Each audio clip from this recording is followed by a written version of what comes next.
नमस्ते, मेरा नाम है प्रतीक मुंडा। मैं कक्षा 5 का बच्चा हूँ।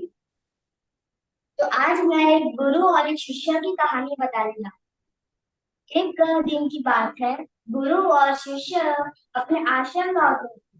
तभी चलते चलते बहुत रात हो गई थी। फिर शिष्य अपने गुरु जी को कहा कि बहुत रात हो गई है गुरु जी, हम जाके किसी पास वाले गांव में एक रात के लिए रुक जाते हैं। तो गुरु जी ने कहा कि ठीक है। फिर गुरुजी और शिष्य चल पड़े गांव की तरफ। उसके बाद शिष्य ने एक घर का दरवाजा खटखटाया। उसके अंदर से एक गरीब आदमी निकला। गुरुजी ने कहा उसे कि हम क्या एक रात के लिए रुक सकते हैं तुम्हारे घर, क्योंकि हम जब जा रहे थे अपना आश्रम बहुत रात हो गई थी, इसीलिए। तो उस गरीब आदमी ने कहा कि आ जाइए मेरे घर के अंदर। फिर फिर गुरुजी ने देखा कि ये तो बहुत ज्यादा ही करीब है। फिर गुरुजी ने उस गरीब आदमी से पूछा कि तुम क्या काम करते हो। उस गरीब आदमी ने कहा कि मेरे पास बहुत सारी जमीनें हैं। तो गुरुजी ने कहा कि अगर तुम्हारे पास बहुत सारी जमीनें हैं, तुम ऐसे क्यों रह रहे हो।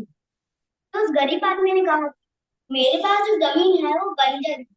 लोग कहते हैं अगर वहां पर अगर फसल उगाओगे वो बेवकूफी है। तो ऐसी बातें करते करते गुरुजी और वो शिष्य सो गए।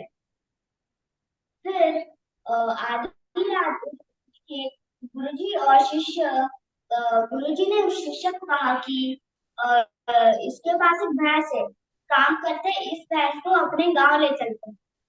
फिर शिष्य ने गुरुजी को कहा कि आपके ठीक कर रहे हैं। गुरुजी ने कहा कि जैसा कहा वैसा करो। फिर शिष्य ने उस भैंस को अपने गांव ले गए, आश्रम ले गए। फिर कुछ दिनों के बाद जो गुरु जी का जो शिष्य थे वो बहुत बड़ा गुरु बन गए थे। फिर वो जो बड़े गुरु जी ने सोचा कि हम जब आश्रम आ रहे थे तभी हम गांव में रुके थे। इसीलिए क्योंकि बहुत रात हो गई थी इसलिए हम उस गांव में रुके थे और वहां पर हमने घर के अंदर गए थे। तभी गुरुजी ने कहा था कि उसकी एक भैंस है उसको अपने आश्रम ले चलते हैं। फिर उस बड़े गुरु जी ने सोचा कि मैं जाकर देखता हूँ कि उसकी अभी क्या हालत है। फिर वो बड़े गुरु जी चलते गए उस गांव की ओर। फिर वो देखे कि जहाँ पर वो छोटा सा घर था वहां पर एक बड़ा महल बन चुका। कुछ समय के बाद उसके अंदर से उसका मालिक निकला।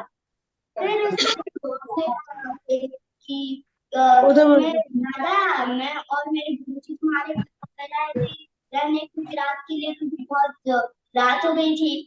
फिर उस बड़े महल के मालिक ने कहा कि हाँ मुझे याद आया, आप आधी रात में उठ के कहाँ चले गए थे। उसी दिन फिर भैंस भी कहीं चली गई थी। फिर उसने पूछा कि ये बड़ा महल तुमने कैसे बनाया। उस बड़े महल ने कहा कि मेरे पास जो जमीनें थी बहुत मेहनत करके वहां पर मैंने फसल